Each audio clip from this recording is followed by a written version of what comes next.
Hello guys. आज का lecture हमारा पॉलिटी सीरीज के लेक्चर में होगा, ठीक है, जिसमें हम कॉन्स्टिट्यूशनल बॉडीज को देखेंगे, जिसमें हम सीएजी को देखेंगे और हमारे NSC national commission of SC, national commission of ST और इलेक्शन कमीशन, साथ ही साथ यूपीएससी और स्टेट पीएससी को देखेंगे, ठीक है। उसके बाद फिर हम लोग देखेंगे हमारे अटॉर्नी जनरल ऑफ इंडिया, फिर इलेक्शन कमीशन तो देखेंगे, ठीक है, फिर फाइनेंस कमीशन की देखेंगे, ठीक है। सारी कॉन्स्टिट्यूशनल बॉडी को ना एक समराइज रूप में देखेंगे, जो एग्जाम पॉइंट्स ऑफ व्यू से बहुत ज्यादा इंपॉर्टेंट है। और हम ये भी समझेंगे ना how to remember all those things in proper manner, कम समय में ज्यादा से ज्यादा गेन कैसे करें, रिमेम्बर कैसे करें, रिटेंशन पावर कैसे इंक्रीज हो डे बाय डे। इसलिए हम लोग छोटा समराइज फॉर्म में कॉन्स्टिट्यूशनल बॉडी को पढ़ेंगे, ठीक है। और इसमें खास कुछ है नहीं, इसलिए हम शॉर्ट नोट भी आप लोग के लिए लाए, ठीक है। साथ ही साथ एक छोटा सा समराइजेशन जिसको रिटेंशन कहते हैं, ठीक है, वो भी समझते हैं कि किस प्रकार से ना स्ट्रक्चर वे में इसे याद किया जाता है, ठीक है। तो आज का लेक्चर हमारा इसी से रिलेटेड रहेगा, कॉन्स्टिट्यूशनल बॉडीज, ठीक है। हम बात करते हैं कॉन्स्टिट्यूशनल बॉडीज की, ठीक है। तो कॉन्स्टिट्यूशनल बॉडी में आप देखोगे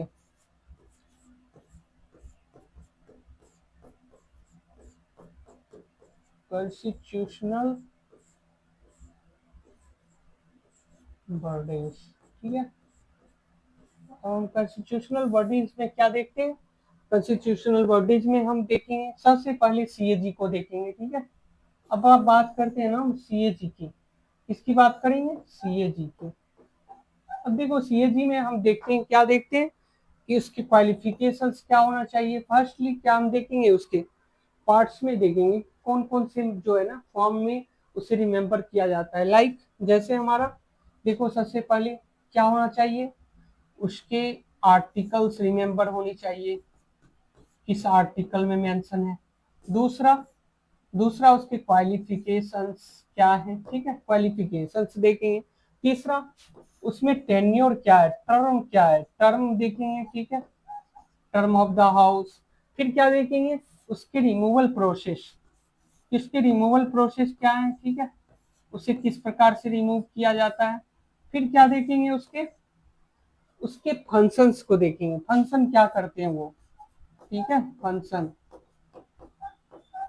ठीक है, फंक्शन को देखेंगे। फिर क्या देखेंगे, आपने देखा क्वालिफिकेशंस रिमूवल, जिसको डिस्क्वालिफिकेशन भी बोलते हैं, ठीक है। फिर टर्म्स देखते हैं, फिर देखते हैं किसके द्वारा अपॉइंटमेंट, अपॉइंटमेंट भी देखेंगे, ठीक है, अपॉइंटमेंट किसके द्वारा किया जाता है, इस बात को भी याद रखोगे, ठीक है, अपॉइंटमेंट, ठीक है, अपॉइंटमेंट को याद रखना है। फिर लास्टली आप ना स्पेशल नोट्स, जो हमें स्पेशल कुछ चीजें होती है ना एग्जाम पॉइंट एमसीक्यू सॉल्व करने में, स्पेशल नोट्स, ठीक है, जो हमारे कुछ एक्सेप्शन होते हैं ना उसको स्पेशल नोट्स में रखते हैं। ये चार तरीके से ना आप याद किसी भी पॉइंट्स को याद कर सकते हो। देखो दिखाते हैं किस प्रकार आप सीएजी को रटोगे, ठीक है। आप देखो सीएजी, सीएजी एक वर्डी हो गया, ठीक है, कॉन्स्टिट्यूशनल पोस्ट हो गया, ठीक है, कॉन्स्टिट्यूशनल पोस्ट हो गया। अब इसमें हम क्या देखते हैं, देखते हैं कि अपॉइंटमेंट किसके द्वारा, किस आर्टिकल में मेंशन है, किस प्रकार से उसका क्वालिफिकेशन किया जाता है, किस कौन कौन सा इसका क्वालिफिकेशन है, साथ ही साथ उसका रिमूवल प्रोसेस क्या है, साथ ही साथ वो फंक्शन क्या करता है। फंक्शन उस जैसे कॉन्स्टिट्यूशनल बॉडी है, वो किसी न किसी स्पेसिफिक पार्ट पे फंक्शन करता होगा, ठीक है, वो जिस प्रकार का इन्वेस्टिगेशन करता हो या फिर किसी तरह का वो बजट पास करता हो, ठीक है। तो आप उस फंक्शन को याद रखो। कि स्पेशल नोट्स, किसी भी चीज को ना याद करने के लिए आप स्पेशल नोट्स बनाते हो। लाइक जैसे किसी भी पार्ट्स को अगर आप हाईलाइट करके एमसीक्यू के लिए याद रखते हो ना, वो ज्यादा इंपॉर्टेंट है, क्योंकि देखो एग्जाम निकालना है, किसी भी तरह का ज्ञानवान या ज्ञानी आदमी नहीं बननी है, ठीक है। आप अगर ज्यादा डेप्थ में जाओगे तो ज्यादा डेप्थ में आप पढ़ते हो बट एग्जाम नहीं निकलते हैं। इससे अच्छा, इससे खराब क्या हो सकता है।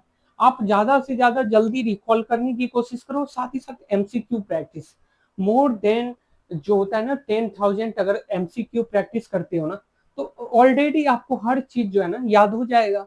आप ये नहीं कि एक ही चीज को बार बार 10 10 टाइम 20 टाइम से रिपीट कर रहे हैं, तो वो चीज रिकॉल के लिए सही नहीं है।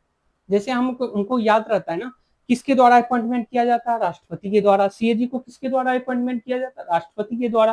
तो अब ये इस पॉइंट को बार बार अगर आप रिकॉल कर रहे हो ना, तो रिकॉल का ये सही वे नहीं है, ठीक है। आप अगर रिटेंशन किसी चीज का या रिकॉल किसी चीज को करते हो तो उसे एक वे में, जैसे पॉइंट में आपको याद हो गया, तो आप अगर किसी उसके फंक्शंस को नहीं याद कर पा रहे हो या उसके टर्म को याद नहीं कर पा रहे हो, उसको हाईलाइट करेंगे।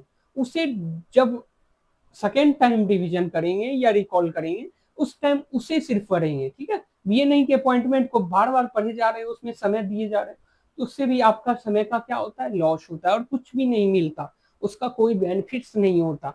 तो रिकॉल करने का सही वे होना चाहिए। साथ ही साथ एग्जाम आप इजिली किसी भी एग्जाम को ना क्रैक कर सकते हो, ठीक है। तो अब बात करते हैं हम सीएजी में, ठीक है। इस पॉइंट को याद रखना, हर चीज में आप किसी भी चीज, जैसे सीएजी की जगह हम क्या ले लेते हैं? सीएजी के जगह हम क्या ले लेते हैं? देखो यहीं पे हम देखो क्या ले लेते हैं, देखना बिल्कुल आप देख सकते हो, ठीक है। जैसे आपने ले लिया, क्या ले लिया? इसी में हम क्या ले लेते हैं? ले लेते हैं फाइनेंस कमीशन को, ठीक है।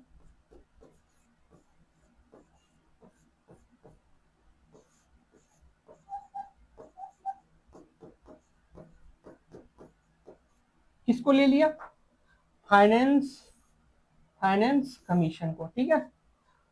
ठीक है, इस बात को देखो, आप किसी भी अगर कॉन्स्टिट्यूशनल बॉडी को लेकर रिवाइज कर सकते हो, एक ही पॉइंट से सारे चीज रिकॉल हो रहे हैं ना, तो आप इस प्रकार से ना शॉर्ट नोट भी बना सकते हो। और अभी हम जो रिकॉल करा रहे हैं उसी का शॉर्ट नोट ही, एक क्लिप्स नोट होता है ना, शॉर्ट नोट, उसे ही वैसे ही सॉल्व करेंगे, ठीक है। तो अब चलते हैं हम पॉइंट्स पे, ठीक है, पॉइंट पे बात करेंगे, ठीक है। अब देखो थोड़ा सा हमारा अलग वे में रहेगा, ठीक है। अब देखो हम थोड़ा सा ना इलेक्शन कमीशन की बात करते हैं, ठीक है। इलेक्शन कमीशन की बात करेंगे तो इलेक्शन कमीशन में हम क्या देखेंगे? देखो अब इलेक्शन कमीशन की नोट स्पेसिफाइड जनरली सिविल, अब कौन कौन से आर्टिकल में, ये पहले याद रखना है, ठीक है। फिर क्या याद रखना है? Not specified generally in civil servant are appointed. अब इस केस में ना इलेक्शन कमीशन में मोस्टली सिविल सर्वेंट ही अपॉइंट किए जाते हैं, तो इस पॉइंट को कोई स्पेसिफिक क्वालिफिकेशंस नहीं है, ठीक है। फिर एज की बात करें तो 6 ईयर या फिर कितने साल का होना चाहिए? देखो देखो आप देखो थोड़ी सी इसको ट्रिक्स में कर लें। आप देखो एज में क्या होना चाहिए बच्चे? एज में आपको, एज में आप 6 ईयर्स, ये 6 ईयर्स या फिर क्या? देखो 6 ईयर्स, ठीक है, या फिर 65 years of age of CEC for other decided by president.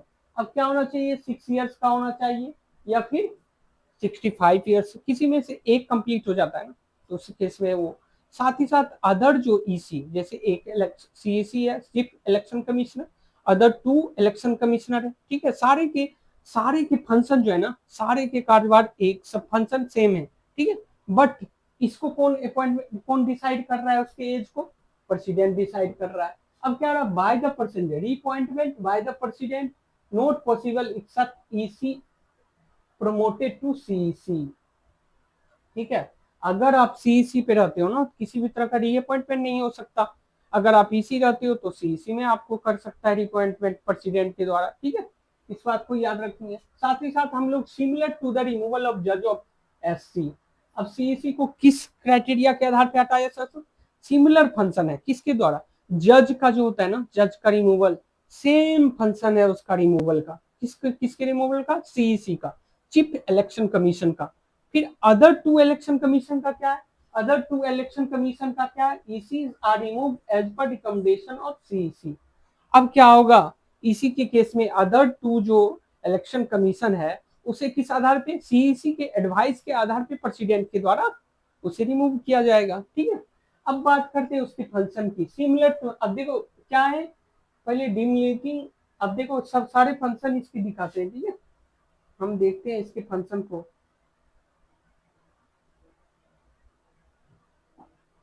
ठीक है। अब इसके फंक्शन को देखो, फंक्शन क्या है? डीन, अब देखो फंक्शन इसके,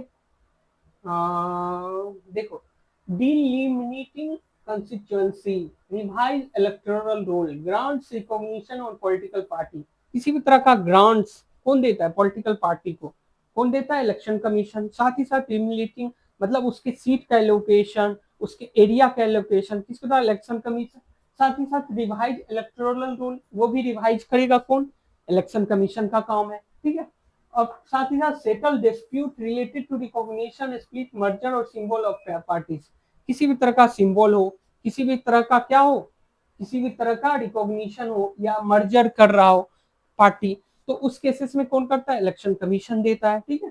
साथ ही साथ lastly issue code of conduct. Code of conduct जो रूल लगता है ना, वो किसके द्वारा? Election commission. जब से क्या होता है, जब से चुनाव का घोषणा किया जाता है ना, उद्घोषणा किया जाता है, तो उस समय क्या कोड ऑफ कंडक्ट लागू हो जाता है, ठीक है। सारी पावर किसके पास आ जाती है? इलेक्शन कमीशन के पास। तो इस बात को उस समय उसके पास पावर रहती है। फिर अब he has the discretionary regarding to conduct of election. अब देखो सारी डिस्क्रिशनरी पावर किसके पास है? इलेक्शन कमीशन के पास। अब देखो ये इंपॉर्टेंट पॉइंट है, याद रखनी है। कुछ स्पेशल पॉइंट्स में जैसे याद रखते हैं ना, स्पेशल पॉइंट्स में ही याद रखते हैं क्या? He all the discretionary power regarding conduct of election SC not involved in the election. किसी भी तरह का सुप्रीम कोर्ट का इन्वॉल्वमेंट नहीं होता। इलेक्शन कमीशन का डिस्क्रिशनरी पावर है क्या? इलेक्शन कंडक्ट करने का, ठीक है।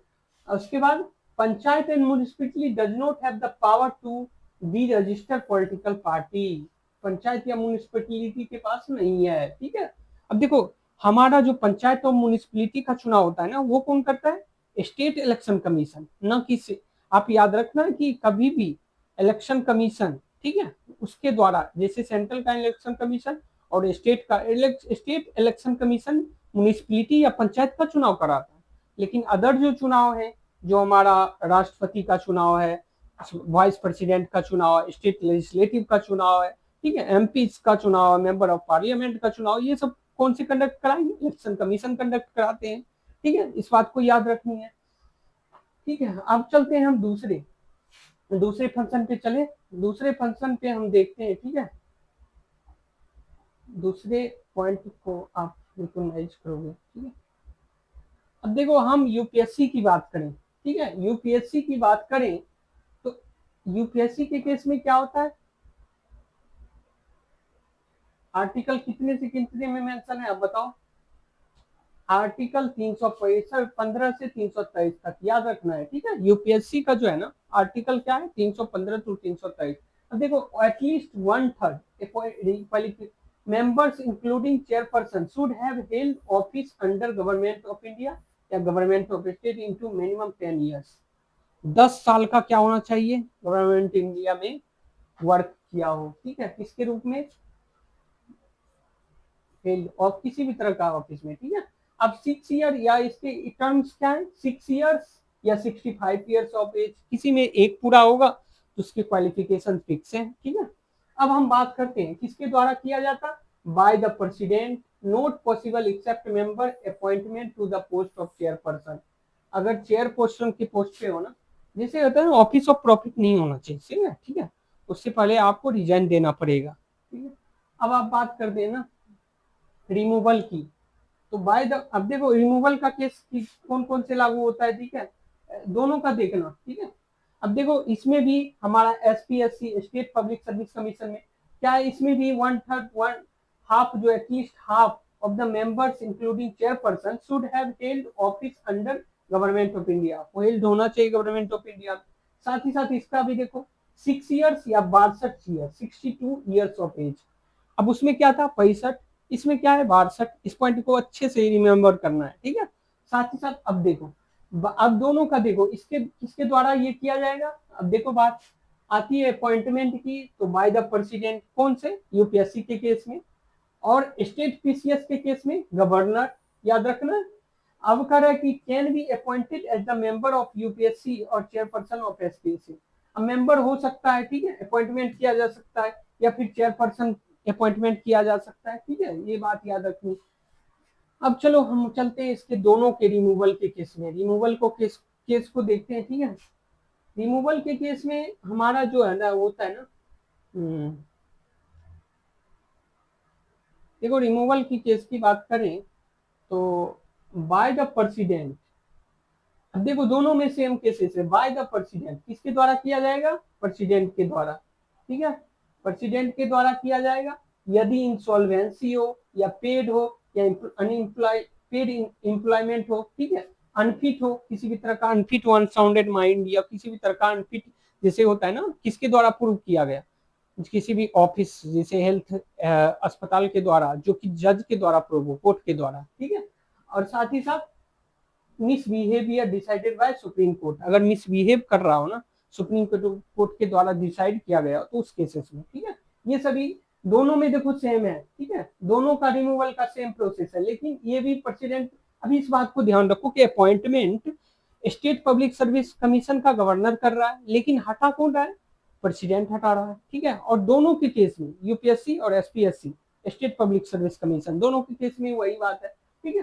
फिर बात करते हैं कि कंडक्ट एग्जामिनेशन। अब यूपीएससी का क्या रोल है, देखो एग्जाम कौन कंडक्ट करता है, कंडक्ट कौन करता है, अब देखो conduct examination for all India service, central service, public service commission UP का, या ज्वाइंट रिक्वायरमेंट दो या दो से more state, some needs of a state note request by government request और प्रेसिडेंट एक्सेप्ट, ठीक है।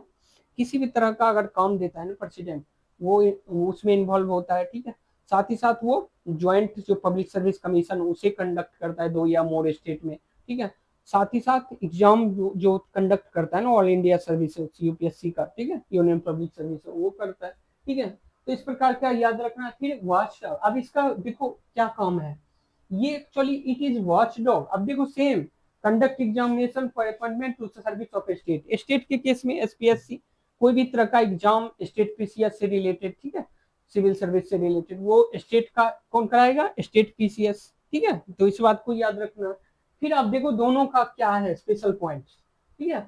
It is watchdog of credit system in India, कौन वॉचडॉग, मतलब देखभाल करता है मेरिट को, ठीक है, मेरिट को। ओवरसीज ओनली रिक्रूटमेंट, क्या करता है, ओवरसीज करता है। Cadre allocation, training and reservation policy are out of its ambit. अब किसी भी तरह का रिजर्वेशन हो, कैडर उससे किस कैडर में भेजना है, किस कैडर में उसका एलोकेशन होना चाहिए, तो वो सब कंडक्ट नहीं करता, सिर्फ एग्जाम कंडक्ट करता है, मीन्स ओवरसीज करता है किसको, मेरिट को। अदरवाइज इसका कुछ भी कंडक्ट, डीओपीटी का काम क्या है, वो सेंट्रल पर्सनल एजेंसी है, इसका काम है क्या, ट्रेनिंग देना, रिजर्वेशन पॉलिसी को लागू करना, ये सब काम किसका है, डीओपीटी का, डिपार्टमेंट ऑफ पब्लिक, ठीक है। इट इज व्हाट, अब देखो स्टेट पीसीएस के केस में मेरिट सिस्टम ऑफ स्टेट को देखता है। देखो ये भी joint public service created by parliament on request of state.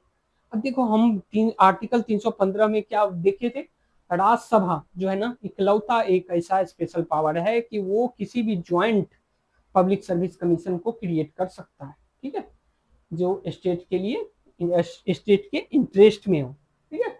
अब हम बात करें और किसके द्वारा, पार्लियामेंट के द्वारा बनाया जाता है, इस बात को याद रखना है। अब चलो हमने अब दो देख लिए, तीसरा बॉडी देखते हैं। तीसरे बॉडी में हम क्या देखेंगे, तीसरे बॉडी में हम लोग देखते हैं फाइनेंस कमीशन को। फाइनेंस कमीशन 200 आर्टिकल 280 में मेंशन है, ठीक है, इस बात को याद रखना। किस में मेंशन है, आर्टिकल 280 में मेंशन है, ठीक है। अब हम बात करते हैं constitution authorise parliament to decide JF 4 members. अब देखो इसमें 4 मेंबर्स होते हैं एक्चुअली, किसमें होते हैं, फाइनेंस कमीशन में। अब क्या, जज of SC, special knowledge of economics, special knowledge of financial account, experience in financial matter, ठीक है, ये सारी चीज होना चाहिए, ठीक है। इस कैटेगरी के मेंबर को ना सिलेक्ट किया जाता है किसमें, फाइनेंस कमीशन। आर्टिकल 280 याद रखना है, ठीक है। स्पेसिफिक आप किसके द्वारा, देखो टर्म इसके कैसे फिक्स किया जाता है, specified by the president, president के द्वारा ना स्पेसिफाइड किया जाता है, ठीक है। प्रेसिडेंट क्या करता है, वो स्पेसिफाई करता है कि कितने इयर्स का टर्म होना चाहिए, ठीक है, किसका, फाइनेंस कमीशन का। जैसे 15 finance commission, 14 finance commission, 13 finance commission हम लोग पढ़ते हैं ना, और सबकी रिपोर्ट भी पढ़ते हैं, ठीक है। तो इस प्रकार से कौन तय करता है टर्म, उसके प्रेसिडेंट। फिर नेक्स्ट में क्या है, बाय द अपॉइंटमेंट कौन करेगा।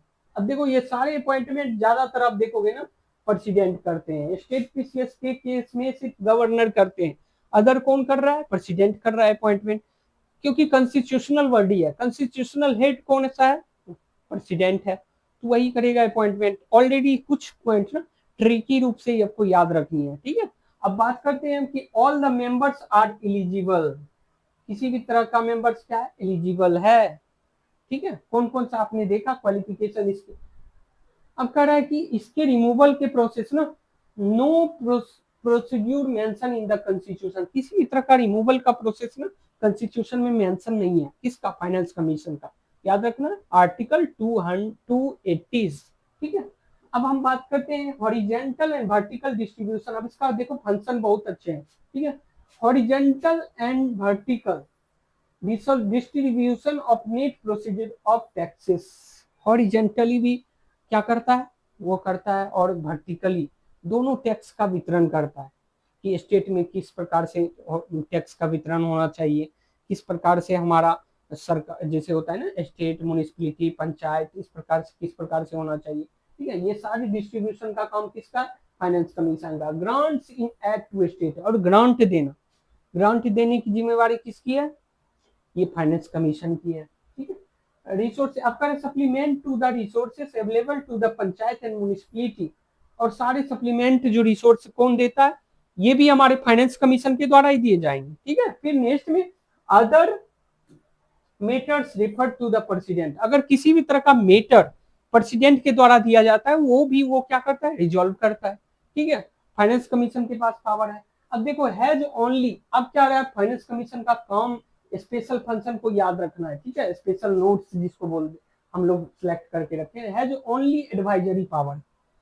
अब क्या है, सिर्फ एडवाइजरी पावर इसके पास है, किसी भी तरह का बाइंडिंग पावर नहीं है, किसी भी तरह का मैंडेटरी पावर नहीं है, इस बात को याद रखना है, ओनली एडवाइजरी पावर। उसको सरकार मान भी सकती, नहीं भी मान सकती, लेकिन नहीं मानने के केस में क्या होता है, उसे जवाब देनी पड़ती है, ठीक है, फाइनेंस कमीशन को जवाब देना पड़ता है। तो अब देखो अब क्या करा है कि सेटअप एवरी 5 years और before as president feel necessary, अगर वो 5 साल तक चलता है, उससे पहले भी क्या कर सकता है, प्रेसिडेंट उसे कर सकता है, ठीक है। तो जब भी जरूरत होती है तब फाइनेंस कमीशन का क्या होता है, इस्तेमाल होता है, ठीक है। अब कह रहा है note A member of national development council, और क्या होना चाहिए, न ही किसी नेशनल डेवलपमेंट काउंसिल का मेंबर होना चाहिए, एनडीसी का कोई मेंबर नहीं होना चाहिए। इस पॉइंट को याद रखो, एमसीक्यू सॉल्व जब करते हो ना, इस पॉइंट्स को नेसेसरी माना जाता है, स्पेशल नोट्स को, ठीक है। तो आप इस पॉइंट्स को याद रखोगे। फिर हम चलते हैं नेक्स्ट पॉइंट में, ठीक है। नेक्स्ट पॉइंट में आप क्या देखोगे, नेक्स्ट पॉइंट में हम बात करेंगे, ठीक है। सीएजी की बात अभी तक हम लोगों ने नहीं की ना, सीएजी पे बात करते हैं, ठीक है। सीएजी पे बात करते हैं हम लोग। सीएजी देखो, सीएजी के बारे में हम लोग क्या पढ़ेंगे, सीएजी देखो,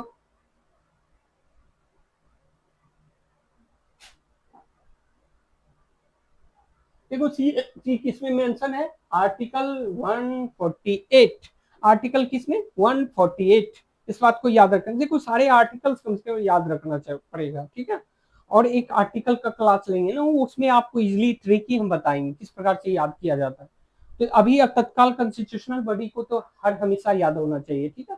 148 में मेंशन है CAG, neither constitutional nor CAG act prescribe any qualification for C, किसी भी तरह का क्या है, कॉन्स्टिट्यूशन में ना ही मेंशन है, ना ही कोई एक्ट में मेंशन है, किसका, क्वालिफिकेशन सीएजी का, ठीक है। फिर बात करें हम 6 years या 65 years का एज होना चाहिए। अब देखो ज्यादातर केसेस आप पढ़ोगे ना, आप यूपीएससी के केस में देखा 6 years या 65 years होना चाहिए, आप देखा किसके केस में, आपने सीएजी के केस में देखा, फिर क्या देखा आपने, फाइनेंस कमीशन। देखो कुछ कुछ चीजें ना कॉमन होती है, उसे एक पॉइंट्स में आपको ना याद रखना होगा, कुछ चीजें कॉमन होती है, कुछ सिमिलर होती है, कुछ डिसिमिलर होती है, आप याद रखना है सिमिलर केसेस को, ठीक है। तो अब हम चलते हैं फिर बाय द प्रेसिडेंट, अपॉइंटमेंट किसके द्वारा किया जाएगा सीएजी का, by the president, not possible, अब किसी भी तरह का ना पॉसिबल नहीं है। Similar to the removal of जज ऑफ सुप्रीम कोर्ट, जिस प्रकार से सुप्रीम कोर्ट के जज का रिमूवल होता है ना, उसी प्रकार से किसका रिमूवल होता है, सीएजी का। अब देखो बात हम करते हैं ना, यूपीएससी के केस में भी देखा जज ऑफ सुप्रीम कोर्ट के रिमूवल का केस है, अब इसमें भी हम लोग सीएजी के केस में भी देख लिया, ठीक है। तो अब हम रिमूवल ऑफ सुप्रीम कोर्ट का जज, इस पॉइंट्स को मेनली याद रखना है, ठीक है। अब देखो ऑडिट अब क्या क्या करेगा, इसका कार्य क्या क्या फंक्शन है। देखो फंक्शन की बात करें ना, तो फंक्शन की बात करें तो ऑडिट करता है किसी भी एक्सपेंडिचर को, ठीक है। किसी भी एक्सपेंडिचर को क्या करेगा, ऑडिट करेगा। कौन करेगा ऑडिट, ऑडिट करेगा कौन करेगा, सीएजी, एक्सपेंडिचर फ्रॉम सीएफआई, मतलब कंसोलिडेटेड फंड ऑफ इंडिया, यानी संचित निधि या फिर आकस्मिक निधि या फिर पब्लिक अकाउंट, मतलब क्या लोक लेखा, ठीक है। ये सारे का क्या करता है, ये ऑडिट करता है। Audit authorise finance by the central या state government to companies other corporation if required by the law. अगर सेंट्रल या स्टेट को किसी को जरूरत होती है ना, किसी भी कंपनी का, किसी भी कॉरपोरेशन का, क्या करना, ऑडिट करना, उसकी जिम्मेवारी किसको दिया जाता है, सीएजी को, ठीक है। अब देखो इतना अच्छा काम है, ठीक है। अब कह रहा है कि अब कुछ हमारे इंपॉर्टेंट फैक्ट हैं, ठीक है। इंपॉर्टेंट फैक्ट को भी हम लोगों ने देखा था, ठीक है। बी आर अम्बेडकर क्या बोलते हैं, it is the important office under constitution of India, ठीक है। C is an agent of parliament, is also perform proprietary audit. ये क्या कर सकता है, परफॉर्म कर सकता है किसको, प्रोप्राइटरी ऑडिट को, ठीक है। और ये क्या है, एजेंट है पार्लियामेंट का। क्योंकि अब देखो ना, यूसीएजी का हर समय इस्तेमाल कौन करता है, यूनियन करता है, खासकर हमारे जो रूलिंग पार्टी होती है, ठीक है। इस बात को याद रखना है। और देखो अब हम लॉ ऑफिसर की बात करें, जिसकी अटॉर्नी जनरल, एडवोकेट जनरल, दोनों को लाइन बाय लाइन देखिए। एडवोकेट जनरल स्टेट में, यूनियन में अटॉर्नी जनरल ऑफ इंडिया, ठीक है। Attorney general of India. अब हम बात करते हैं अटॉर्नी जनरल की, ठीक है। ये किस में मेंशन है, 76 आर्टिकल 76 में मेंशन है। कौन सा, अटॉर्नी जनरल। एडवोकेट जनरल 165, याद रहेगा, याद रहेगा 165 कौन सा, एडवोकेट जनरल। और हमारा अटॉर्नी जनरल 76, ठीक है। अब हम बात करके इसको क्वालिफिकेशंस की। क्वालिफाइड टू द जज ऑफ सुप्रीम कोर्ट, क्या क्वालिफिकेशन होना चाहिए, जज की सुप्रीम कोर्ट का जो पावर, जो क्वालिफिकेशंस होते हैं ना, जैसे हमारे क्या होते हैं क्वालिफिकेशन जज के, 5 ईयर्स का क्या होना चाहिए, एडवोकेट होना चाहिए, या फिर क्या होना चाहिए, 10 ईयर्स का एक्सपीरियंस होना चाहिए। इस बात को याद रखनी है, ठीक है। एससी जज for 5 years, advocate in SC for 10 years. देखो दोनों का दिया हुआ है ना, सेम क्वालिफिकेशन किसका होगा, अटॉर्नी जनरल ऑफ इंडिया का। और ये highest law officer of the country, ये क्या होता है, हाईएस्ट लॉ ऑफिसर होता है। अब किसके द्वारा देखो अपॉइंटमेंट किया जाएगा, अब इसके टर्म फिक्स नहीं है, किसके द्वारा टर्म फिक्स होते हैं, आप देखोगे टर्म फिक्स होते हैं इसके प्लेजर ऑफ प्रेसिडेंट को, जब चाहेगा प्रेसिडेंट के द्वारा ये इसके अपॉइंटमेंट्स होते हैं। और प्लेजर ऑफ प्रेसिडेंट जब जब वो काउंसिल ऑफ मिनिस्टर के द्वारा, जब भी सीओ एम के द्वारा जो किया जाता है ना, एडवाइस दिया जाता है, उसके आधार पे हटा दिया जाता है, ठीक है। तो सरकार अपने अनुसार जो है ना अटॉर्नी जनरल को भी सिलेक्ट करती है, ठीक है।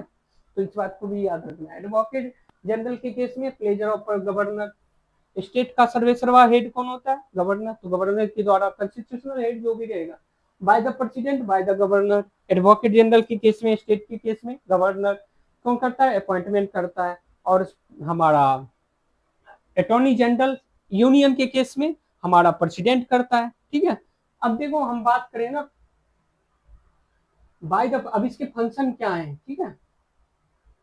अब इसके फंक्शन है कि फंक्शन आप देखोगे, तो अब देखोगे by the president at any time he desire. अब क्या कर सकता है, किसी भी तरह के फंक्शन को क्या करता है, डिजायर करता है।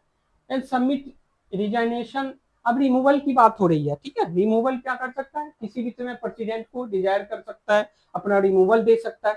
Submit resignation when government which appointed him resigns. अगर गवर्नमेंट रिजाइन कर जाती है ना, तो वो खुद भी रिजाइन देख के चला जाता है, ठीक है। ऐसा तो है, क्योंकि आप देखोगे रूलिंग पार्टी खुद से अपॉइंटमेंट करती है, तो कभी भी रिजाइन भी करवा सकती है, ठीक है। By the governor eight any time he design, जब चाहेगा तब गवर्नर को देकर रिजाइन कर सकता है, ठीक है।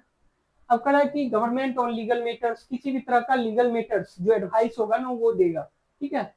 किसको देगा, सेंट्रल को। और स्टेट के केस में स्टेट को देगा, ठीक है।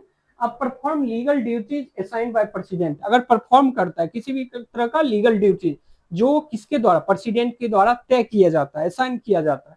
और स्टेट के केस में assign by the governor, perform legal duties assign by the governor, governor के द्वारा क्या किया जाता है, असाइन किया जाता है।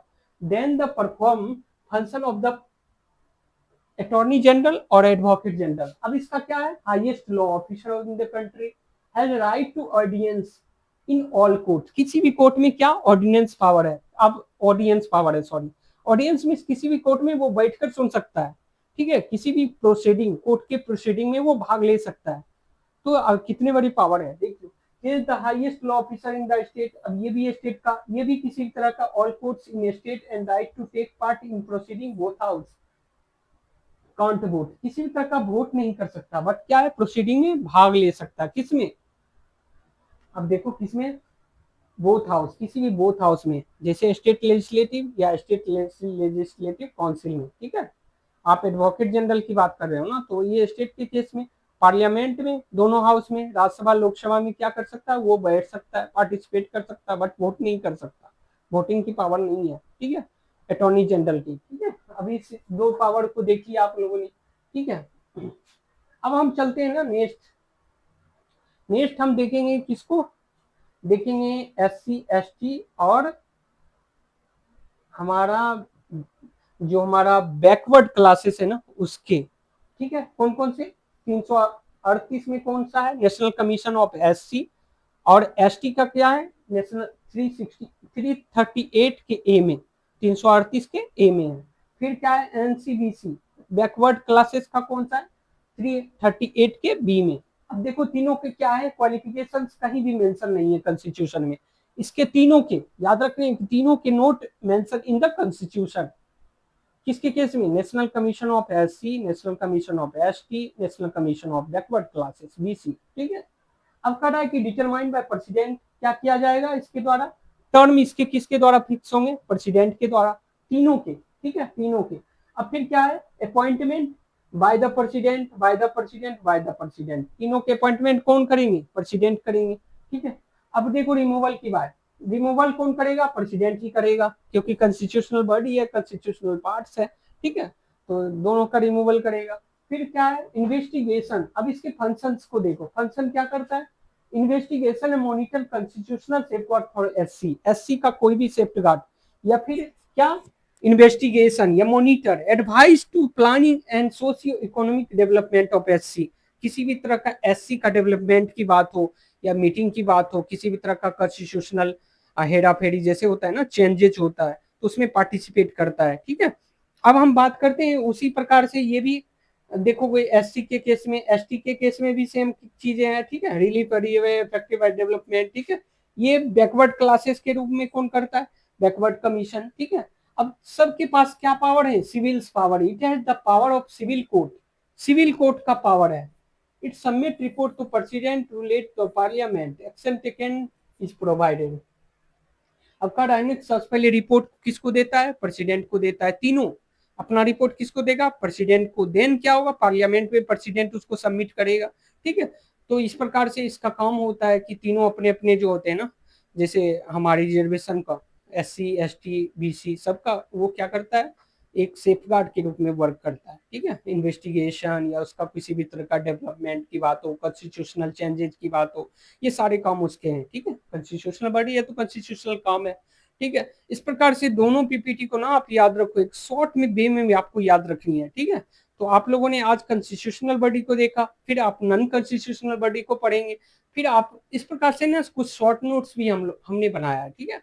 अब ये नहीं कि कॉन्स्टिट्यूशनल बॉडी को एक एक करके पढ़ाएं, अगर हम एक एक के फाइनेंस कमीशन, फिर इलेक्शन कमीशन, फिर हमारा क्या CAG सबको अलग अलग पढ़ाऊंगा ना, तो बहुत टाइम आपके भी लैप्स होंगे, ठीक है। अब आप क्वेश्चंस को कर सकते हो, एक शॉर्ट नोट बनाकर आप क्वेश्चंस को कर सकते हो, ठीक है। थैंक यू, धन्यवाद।